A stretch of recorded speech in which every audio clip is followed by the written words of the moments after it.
bienvenue à la Finance Perso selon Joe. On parle de santé financière, d'économie et d'investissement en bourse. Si ce n'est pas encore fait, je vous demanderai s'il vous plaît de vous abonner à ma chaîne. Vous avez simplement cliqué sur le bouton s'abonner en bas à droite et sur la petite clochette qui se trouve juste à côté.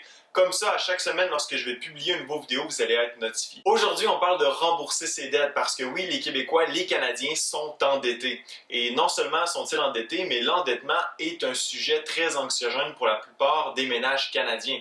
Dans un récent sondage publié par Manuvie, 2 Canadiens sur 5 affirmaient qu'ils pensaient être endettés pour le reste de leur jour. Non seulement ça, mais 94% des personnes sondées affirmaient que le ménage canadien moyen est trop endetté.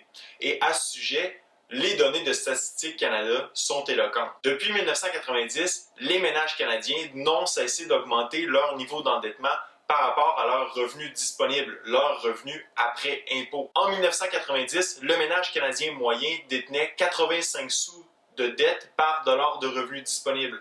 En 2019, le ménage canadien moyen détient plus de 1,76 $ de dette par dollar de revenus gagnés. Et contrairement au dicton qui dit « quand on se compare, on se console », les Canadiens sont beaucoup plus endettés que leurs voisins américains, comme vous le démontre le graphique présenté à l'écran. Alors aujourd'hui, je vais vous présenter les 4 étapes qui vont vous permettre de vous libérer de vos dettes. Ces 4 étapes, je les ai nommées la réflexion, l'analyse, la préparation et la mise en action. Alors sans plus tarder, on débute avec la première étape. La première étape, celle de la réflexion, il s'agit d'identifier les sources qui ont causé notre endettement, quelles sont les raisons qui nous ont amenés dans cette situation financière actuelle. Est-ce en raison d'une perte d'emploi, d'une maladie, d'un divorce, d'une séparation? Est-ce en raison de pratiques de consommation nocives, notre méconnaissance des bonnes pratiques financières? Est-ce en raison de notre insouciance ou de notre indiscipline par rapport à nos finances? Il s'agit de déterminer la ou les causes qui nous ont menés à ce niveau d'endettement. Pourquoi? Eh bien, c'est pour éviter qu'on se retrouve à nouveau lorsque nous nous aurons débarrassé de nos dettes dans ce genre de situation. Alors, si par exemple, nous avons de mauvaises pratiques de consommation ou si nous avons des ignorances sur le fonctionnement du crédit, il s'agit de s'instruire ou de modifier nos habitudes de consommation pour éviter à tout prix que ce genre de situation se répète. Faire des erreurs dans la vie, ce n'est jamais un problème tant et aussi longtemps qu'on peut apprendre de ces erreurs pour ne pas les reproduire. L'étape numéro 2, c'est celle de l'analyse. Il s'agit ici de faire un bilan de nos dettes pour connaître l'ampleur de notre endettement. Vous pourriez très bien, par exemple, construire un tableau Excel répertoriant tous les détails de vos dettes. Comme vous pouvez voir à l'écran, vous pourriez ajouter une colonne en fonction du type de la dette, le créancier, donc à qui on doit l'argent, le montant dû, le taux d'intérêt de la dette, donc le coût de cette dette, le paiement minimum que vous devez faire, par exemple, de façon mensuelle, et le temps restant jusqu'à l'échéance. En rassemblant tous les détails de votre endettement au sein d'un tableau Excel, vous allez être mieux outillé pour pouvoir attaquer votre problème qui est l'endettement. L'étape numéro 3, c'est celle de la préparation. Ici, vous devez construire un budget. Je ne vais pas vous expliquer en détail comment faire un budget. Je l'ai déjà fait dans une vidéo auparavant. D'ailleurs, je vous invite fortement à aller le voir. Le lien est dans la description.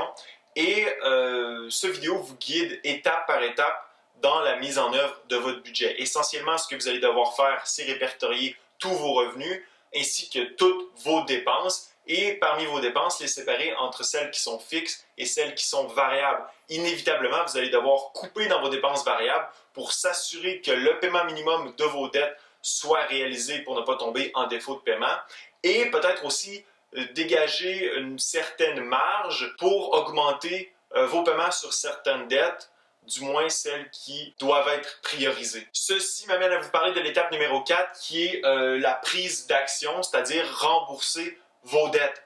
Comme je viens de le mentionner, la première chose à faire, c'est évidemment de faire le paiement minimum sur vos dettes pour vous éviter de tomber en défaut de paiement et peut-être même de faire faillite, ce qui pourrait avoir des conséquences assez importantes sur votre code de crédit et sur votre capacité à pouvoir emprunter dans le futur. La deuxième chose à faire, c'est de prioriser le paiement de ces dettes. Après avoir fait le paiement minimum sur chacune de nos dettes, il faut rembourser celle qui nous coûte le plus cher. Si on retourne à notre tableau Excel, la dette qu'on voudrait rembourser en premier ici, ça serait évidemment la carte de crédit avec un taux d'intérêt de 19,9%. Ensuite viendrait le prêt personnel et en dernier lieu, les prêts étudiants qui coûtent un peu moins cher, non seulement au niveau du taux d'intérêt, mais aussi du fait qu'une partie des intérêts payés sur les prêts étudiants sont déductibles d'impôts en raison d'un crédit d'impôt qui est accordé par le gouvernement fédéral et provincial. Troisième chose que vous pouvez faire, si vous êtes vraiment endetté, vous avez de la difficulté à rembourser vos dettes, vous pourriez refinancer une partie ou la totalité de vos dettes. Par exemple, vous pourriez utiliser votre marge à tout sur votre hypothèque pour refinancer votre dette de carte de crédit et celle du prêt personnel, étant donné que le taux d'intérêt de la marge à tout est vraiment plus bas que ces deux dettes que je vous ai mentionnées. Un tel refinancement vous permettrait aussi de peut-être mieux respirer et de diminuer votre stress lié à votre endettement. Bon, il y a d'autres pratiques qui peuvent être mises en œuvre. Évidemment, ce que je vous conseille de faire, c'est d'aller consulter des professionnels en la matière si vous sentez que vous êtes en train de couler au fond de l'océan. Enfin, j'espère que cette vidéo vous a été utile et laissez-moi savoir en zone de commentaires si vous avez l'intention d'attaquer votre endettement cette année. Ce fut un plaisir. À la prochaine.